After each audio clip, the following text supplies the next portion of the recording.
ভারতের বিহারের মেয়েরা ভেজা পোশাকগুলো আলমারিতে কেন রাখে তা জানলে আপনারা হতবাক হয়ে যাবেন। আমার শাশুড়ি রোজ নিজে তার পোশাকগুলো পরিষ্কার করতেন আর সেগুলোকে না শুকিয়ে আলমারিতে রাখতেন। আমি ভাবতাম তিনি কেন এমনটা করেন, করলে তো ঘরে খারাপ গন্ধে ভরে যাবে, কিন্তু এমন কিছুই হয় না। এই রহস্যটা জানার জন্য আমি একদিন দুপুরে শাশুড়ির আলমারিটা খুলি, আর যেই আমি সেটা খুলি আমার চোখ বড় হয়ে যায়, কারণ আমার নাম আরতি। এটা এমন একটা কাহিনী যেটাতে একটা রহস্য লুকিয়ে আছে। এই রহস্যের সমাধান করতে আমি কি করি জানতে হলে এই গল্পটা শেষ পর্যন্ত অবশ্যই শুনবেন। আমার নাম আরতি। আমার বিয়ের 2 বছর হয়ে গেছে। আমার শাশুড়ির ব্যবহার প্রথম দিন থেকে অনেক ভালো ছিল, কিন্তু ওনার একটা কাজ আমাকে অনেক অবাক করত। আমার শাশুড়ির নাম সেলোনি। তিনি অনেক ধনী পরিবারের মেয়ে ছিলেন। আমার শ্বশুর মশাই এর অনেক বড় ব্যবসা ছিল, কিন্তু উনি অনেক খারাপ মনের মানুষ ছিলেন। উনাকে সবাই ভয় পেত, এমনকি আমার শাশুড়ি মাও উনাকে ভয় পেতেন। আমার স্বামী তার বাবার সাথে কাজ করত, সে তার বাবা মায়ের একমাত্র ছেলে ছিল, তাই তারা তাকে অনেক ভালোবাসত। আমার শাশুড়ি মা মানুষটা খারাপ ছিলেন না, কিন্তু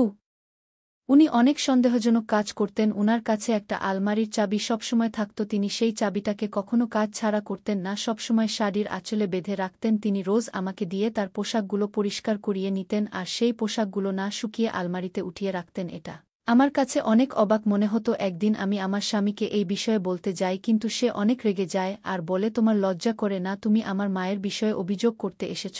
আমার মা যা বলবে তোমাকে তাই করতে হবে। এটা শুনে আমার একটু খারাপ মনে হলো। আমার বামি তো কোনো কথা বিশ্বাসই করতে চায় না। আমাকে রোজ আমার শাশুড়ি মায়ের পোশাকটা পরিষ্কার করতে হতো, এটা আমার পছন্দ ছিল না। তাই আমি একদিন মাকে বলি, মা, আমি পোশাকগুলো পরিষ্কার করে অনেক ক্লান্ত হয়ে যাই, আমি বরং রান্নাঘরের কাজটা করি, আপনি পোশাকগুলো পরিষ্কার করে নেবেন। কিন্তু মা এতে রাজি হন না, বলেন আমাকেই পোশাক পরিষ্কার করতে হবে। আমি বুঝতে পারি না উনি এমনটা কেন করেন। একদিন আমি ওনার ঘরে খাবার দিতে যাচ্ছিলাম। উনার ঘরের কাছে গিয়ে আমি হাসির আওয়াজ শুনতে পাই। আমি জানালা দিয়ে দেখি আমার শাশুড়ি মা আলমারিটা বন্ধ করেছে। আমি ভাবি যে ওই আলমারিতে কি এমন আছে যে মা সবসময় সেটাকে লুকিয়ে রাখে, আর তার চাবিটা সবসময় কাছে করে রাখেন। আজ থেকে 3 দিন আগে আমি আর একটা ঘটনা লক্ষ্য করি। রাতের বেলা আমি রান্নাঘরে পানি খেতে গিয়েছিলাম, গিয়ে দেখে আমার শাশুড়ি মা রান্নাঘরে উপস্থিত। এত রাতে উনি রান্নাঘরে কি করছেন? আমি দেখি উনি খাবার বাড়ছে।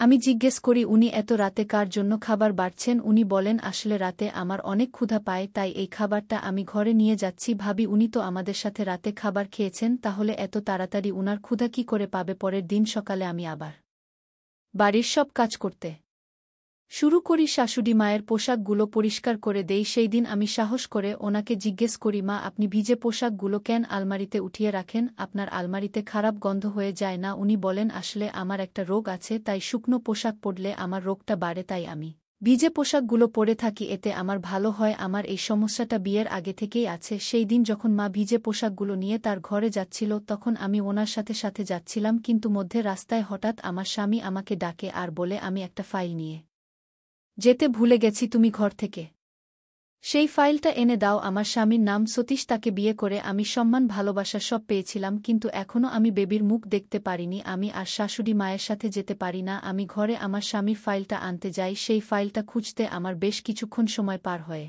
যায়। যখন আমি ফাইলটা নিয়ে বাইরে আসি, তখন দেখি আমার শাশুড়ি মা রুমের বাইরে চলে আছেন। পাড়ার কিছু মহিলারা এসেছিলেন। মা আমাকে দেখে বলেন, বৌমা, এদিকে এসো। আমি গিয়ে তাদের সবাইকে নমস্কার করি। আমি ওনাদের আশীর্বাদ নিয়েই তারপর চা বানানোর বাহানায় ওখান থেকে চলে আসি। আমার মনে হয় মা উপর চোখ রাখছেন। আমি রান্নাঘরে দাঁড়িয়ে ওদের কথা শুনছিলাম। মা আমাকে কিছু ডাক্তারের চেকআপ করাবে বলছিলেন। আমার তাদের কথা শোনার পরে মন খারাপ হয়ে যায়। বেবি না হবার জন্য আমি কেমন একটা হয়ে পড়ি। রাতে সবাই তাদের নিজস্ব ঘরে ঘুমাতে চলে যায়। রাতে বিদ্যুতের শব্দে আমার ঘুম ভেঙে যায়। বাইরে অনেক বৃষ্টি পড়ছিল। আমার হঠাৎ মনে পড়ে যে ছাদে পোশাকগুলো শুকাচ্ছে, সেগুলো ভিজে যাবে। তাই আমি তাড়াতাড়ি করে ছাদে যাই। গিয়ে আমি দেখি আমার শাশুড়ি মা সেখানে দাঁড়িয়ে আছেন, আর তিনি সেই পোশাকটা পরেছিলেন যেটা আমি পরিষ্কার করে দিয়েছিলাম। উনি হয়তো ছাদে কোনো কাজে এসেছেন। আমার যাওয়ার আওয়াজ পেয়ে উনি ঘুরে দেখেন। আমাকে দেখে উনি একটু অবাক হয়ে যান আর বলেন, এই আমি পোশাকগুলো তুলতে এসেছিলাম। আমি চাই না তোমার কষ্ট করে পরিষ্কার করা পোশাকগুলো বৃষ্টিতে ভিজে যাক। আমি কাপড়গুলো উঠাতে থাকি। আমি আর মা একসাথে নিচে নেমে আসি। আমি আমার ঘরে চলে যাই। আমি শুয়ে ভাবতে থাকি যে মা এমন অদ্ভুত আচরণ কেন করছেন। দিনকে দিন উনার আচরণ আরও রহস্যময় হয়ে উঠেছে। এত রাতে উনি ছাদে কেন গিয়েছিলেন, এসব ভাবতে জানি না কখন আমার চোখে ঘুম এসে যায়। সকালে উঠে আমি মায়ের পোশাকগুলো পরিষ্কার করতে শুরু করি।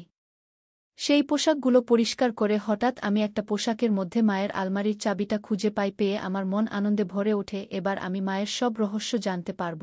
আমি চাবিটা নিয়ে মায়ের ঘরের দিকে যাই, সেখানে গিয়ে দেখি মা আলমারি খুলে কিছু একটা করছে। আমাকে দেখে উনি আলমারিটা তাড়াতাড়ি করে বন্ধ দেন। উনার চোখে ভয় ফুটে উঠছিল, মনে হচ্ছিল উনি কোনো কিছু চুরি করছিলেন আর ধরা পড়ে গেছেন। মা বলেন, কি সমস্যা বৌমা, তুমি এখন এখানে? আমি ভাবি এখন মাকে এ নিয়ে কিছু বলা ঠিক হবে না। আমি বলি, মা এই চাবিটা আপনার শাড়ির আঁচলে পেলাম, সেটাই আপনাকে যত্ন করতে শুরু করেন আর করবে নাই বা কেন? তিনি ঠাকুর মা হতে চলেছেন আর আমি মা চলেছি। পরের দিন সকালে মা আমাকে একটা পুরানো আর ভিজের পোশাকটা দেন আর বলেন এটা সবসময় পরে থাকতে। আমি মাকে বলি, এই পুরনো ভিজে পোশাকটা কেন পরব আমি এটা না? তখন মা বলেন, আমি যখন হতে চলেছিলাম তখন আমিও এটা পড়েছিলাম। তোমার বাবা আমার কাছ থেকে ছেলে চেয়েছিল, সে বলেছিল আমার বাবা বাবুটার জেন ছেলে হয় আর এটাই পরিবারের নিয়ম, প্রথম বাবু ছেলে হতেই হবে। তোমার শ্বশুর মশাই আগেই বলে দিয়েছেন যে তার একজন বংশধর চাই, আমার বৌমার প্রথম বাবুটা জেন ছেলেই হয়, তা না হলে তাকে আমি বাড়ি পাঠিয়ে দেব। আমার ছেলের জন্য মেয়ের অভাব হবে না।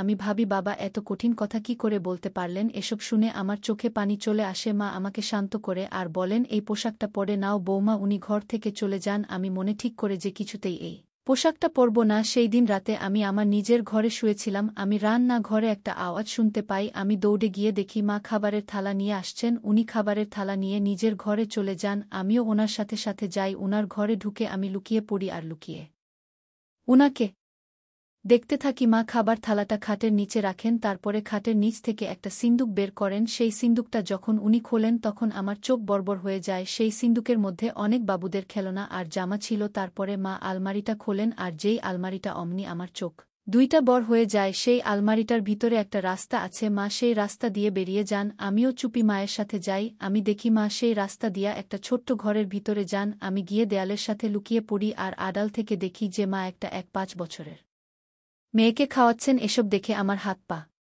কাঁপতে শুরু করে। আমি কোনো রকমে বাঁচি। একটা আওয়াজ শুনে মা ঘুরে আমাকে দেখতে পান আর আমাকে দেখে মা অনেক অবাক হয়ে যান, বুঝতে পারেন না যে আমাকে কি বলবেন। তবে মা এটা বুঝতে পারেন যে আমি তার রহস্যজনক কথা জেনে গেছি। মা উঠে আমার সামনে এসে দাঁড়ান। আমি মাকে জিজ্ঞেস করি, মা এই মেয়েটিকে আর আপনি একে এখানে এভাবে লুকিয়ে কেন রেখেছেন? মা চুপ করে দাঁড়িয়ে থাকেন। আমি বলি, আমার প্রশ্নের উত্তর দিন মা, আমাকে সব খুলে বলুন, না হলে আমি সব কথা বাবাকে ফোন করে বলে দেব আর ওনাকে এক্ষুনি এখানে ডেকে পাঠাবো। আমার কথা শুনে মা ভয় পেয়ে যান বাবার নাম শুনে।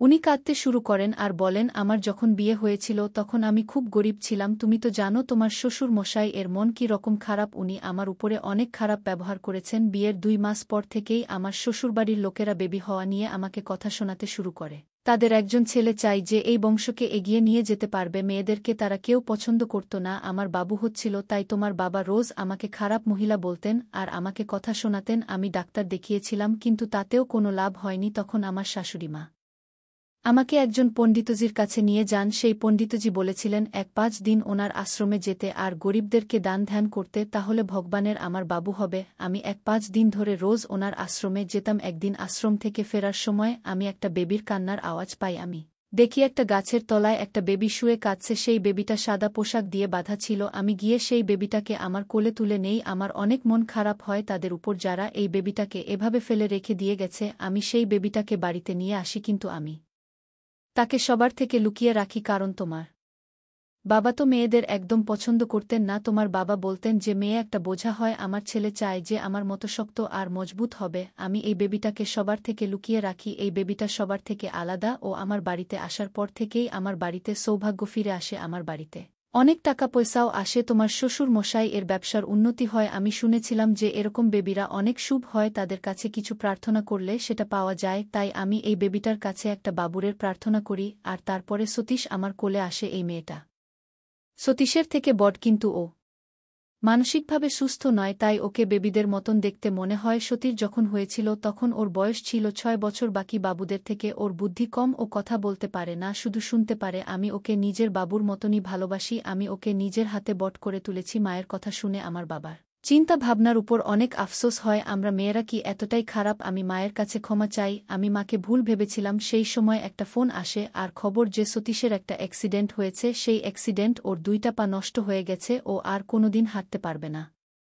এটা শুনে আমার মাথায় আকাশ ভেঙে পড়ে মা তো অজ্ঞান হয়ে পড়েন। আমার শ্বশুর মশাই ও অনেক ভেঙে পড়েছিলেন, ওনার সব অহংকার ভেঙে শেষ হয়ে গেছিল। আমি ভাবি যে মানুষ যখন শেষ হয়ে যায় তখন কোথায় যায় তাদের অহংকার। এখন আমার শ্বশুরের ছেলেও একজন মেয়ের মতন আমাদের উপর বোঝা হয়ে উঠেছিল, সে আর কোনো কাজ করতে পারবে না, মেয়েদেরকে ছোট করার মনে হয় এটাই শাস্তি, হয়তো ভগবানের বিচার। আমি সেই মেয়েটাকে আলমারির বাইরে নিয়ে আসি আর তাকে আমার সাথে রাখতে শুরু করি, সে এখন আমার সাথেই থাকে, তাকে আমি অনেক ভালোবেসে ফেলেছি। ছেলের খবর শুনে মা অনেক অসুস্থ হয়ে পড়েছেন, তিনি এখন সারাক্ষণ বিছানায় পড়ে থাকেন। আপনাদের সবাইকে অনুরোধ করব যে মেয়েদেরকে খারাপ চোখে দেখবেন না, সবসময় মনে রাখবেন যে একজন নারী আপনাকে এই পৃথিবীতে নিয়ে এসেছে, মেয়েরাই আপনাকে ছোট থেকে বড় করেন, স্ত্রী হিসেবে আপনার পাশে থাকে আর মেয়ে হিসেবে আপনার সেবা করে। আজকালকার মেয়েরা ছেলেদের থেকে কোনো অংশে কম নয়, যারা মেয়েদেরকে এই পৃথিবী আসার আগেই শেষ করে দেওয়ার কথা ভাবে তাদেরকে বলুক যে মেয়েরা হলো রত্ন, তারা হচ্ছে ঘরের লক্ষ্মী, তাদের সাথে অন্যায় করলে সৃষ্টিকর্তাও আপনাকে শাস্তি দিবে। ধন্যবাদ সবাইকে। কে